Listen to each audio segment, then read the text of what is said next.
What's up, guys? Welcome back to the Red Devil Republic channel. I'm your host, Matthew. Today, I'm going to be talking about some Manchester United news. I want to cover some of the negativity that I see from the fan base, and I'm going to be covering a preview of the lineup that I think is going to be put out tomorrow. At least it's the lineup that I would put out. So, anyways, let's touch on the negativity first. Man, I'm already seeing a lot of Amarim out, and it's really getting under my skin. Trying not to get invested to it because it's just social media. A lot of them probably trolls and don't watch the games. But I want to touch on why I'm not. Um, I really think Amarim's building a team that can attack in multiple different ways. Something that we really haven't done since Ferguson, at least in all the ways that he's doing. So, we could build up, we could play side to side. We're building up and beating the press with pattern play. We're doing pattern play in the final third with quick combinations. We're doing combinations on the wings, and we have individualism. We look good on set pieces, corner kicks, at least against Fulham, and I think that's something that we really haven't been good at in a long time.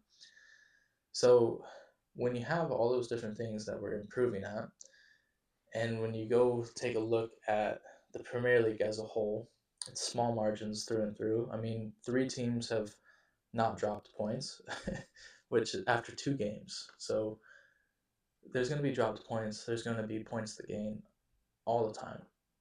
Uh, and then take a look at the Arsenal game. We outplayed them. I mean, there's a world where we have 6 points instead of one. There's a world where we have zero though too. So, but realistically, we should have beat Arsenal.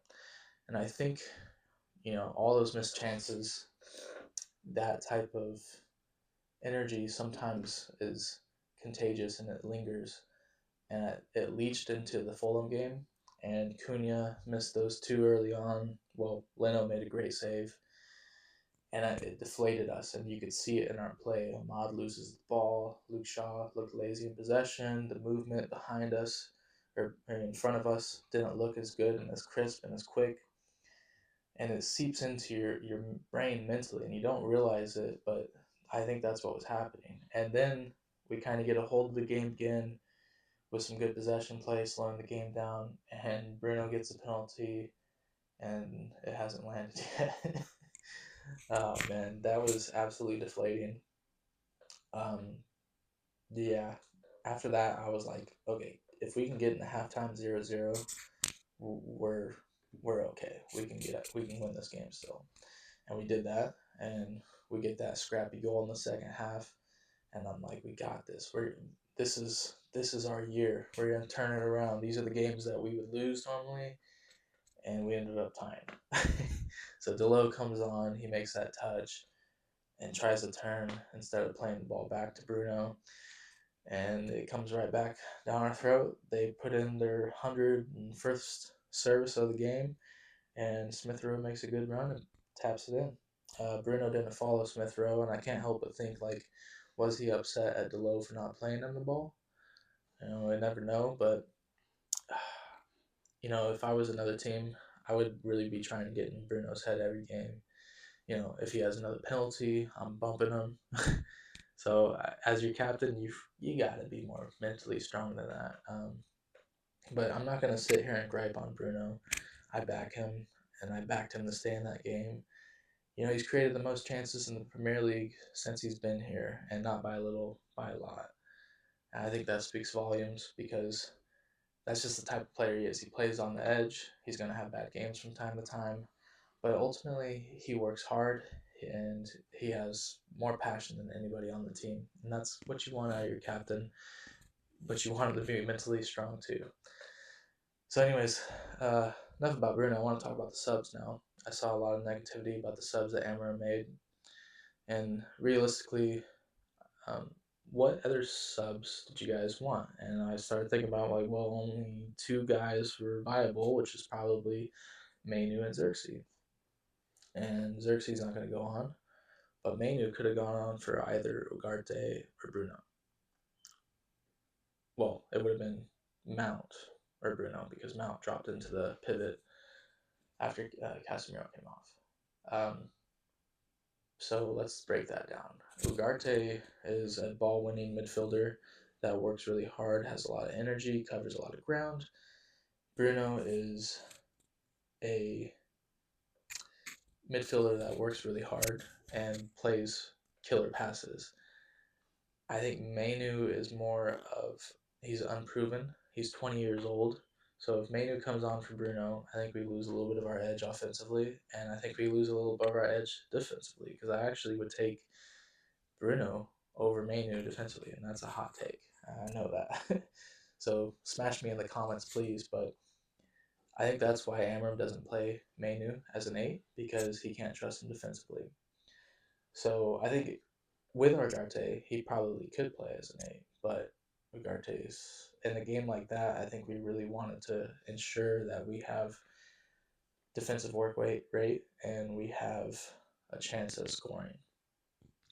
And like I said, Bruno's created more chances than anybody.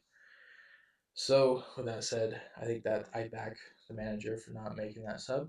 And he's our captain. We gotta back him to the end. And we need to back this manager as well. So moving on, still want to stay on Mainu. Apparently, there's a lot of transfer news. A lot of teams are trying to go after him since he's not played these last 2 games, and I think he's going to play. But I think tomorrow's going to be a very good indicator if he should go or not. And why I say that is if Amram doesn't play him in the 8 or as that pivot role, and he plays him as a 10, then he should probably go because we have 7 number 10s if you include Ahmad, and he's just never going to get playing time. And we need a player that's 20 years old who's on the cusp of breaking into the first team to play. So I think it's really important that we either send him on loan or we get a transfer fee for him if we see him as a 10. So with that said, let's move on to Garnacho. It sounds like Garnacho is getting close, but they've been saying that for weeks now. Hopefully we get the full 50 for him. I kind of think we're going to compromise and get 40 for him. Let's just get him out. Sancho's going to stay and collect his paycheck. And then Anthony's probably going to try to get a loan so we can pay his wages over there. It's kind of a mess with those three, but let's move on. Hopefully we can get Lamans, however you say his name. I think he's a good goalkeeper. I haven't seen him in the run of play, so I couldn't put my life on that because I thought Onana was a good goalkeeper, and that turned out to be one of the worst transfers of all time. So yeah, let's hope that's not another situation like that. Allegedly, his stats are like incredible. His stats are like top 1% of the whole world or European football. I think that's what it was. So that's pretty cool. And then I think that's it. Oh, well, we need a midfielder, but that's not going to happen. I want to hang my hat on us getting a midfielder. You could dream, but maybe I'll make a video about who I would like to see. And then lastly, let's do a little preview of Grimsby. I would go more young. I'm going to put up the chart lineup right here. I would go younger than what we normally do, but I think we might not do that because we don't have European football, and the League Cup and the FA Cup are going to mean a lot to us this year. So we'll probably put out a pretty good team. Hopefully we see Sesko start. I'd like to see Heaven, Onana in goal because apparently they're good at set pieces and corners. And if that's the case, we need a goalkeeper that can command his box. And if Onana can command his box better than Bander, I think it's worth it because just because Bander is a really good distributor of the ball doesn't mean that he should start and goal if he can't command his box. And I want to touch on that real quick. Every corner kick that was served back post that he messed up on, watch his first step. His first step was always toward the service. And whenever that happens as a goalkeeper, it's really hard to get your momentum going the right way. So I was a goalkeeper, played 20 plus years, and we were always told to delay your first step.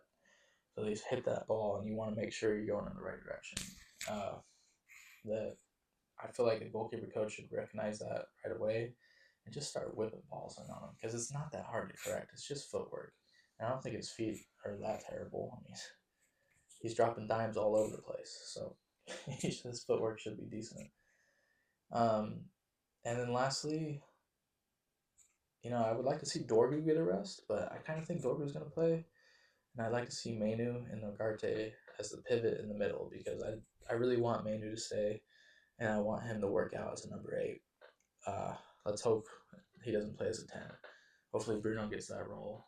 And Sesko and Xerxes. I want to see Xerxes play with Sesko. I think that'd be really cool. Uh, Probably won't happen because I think they want Cunha and Bueno and Sesko to gel, so that we might see a mixture of that maybe in the second half. And then I could see a mod outright or Delo, but I'm gonna go with a mod. I think he needs to regain confidence after last game. But yeah, that's it, guys. I'll catch you on the next one. Thanks for watching.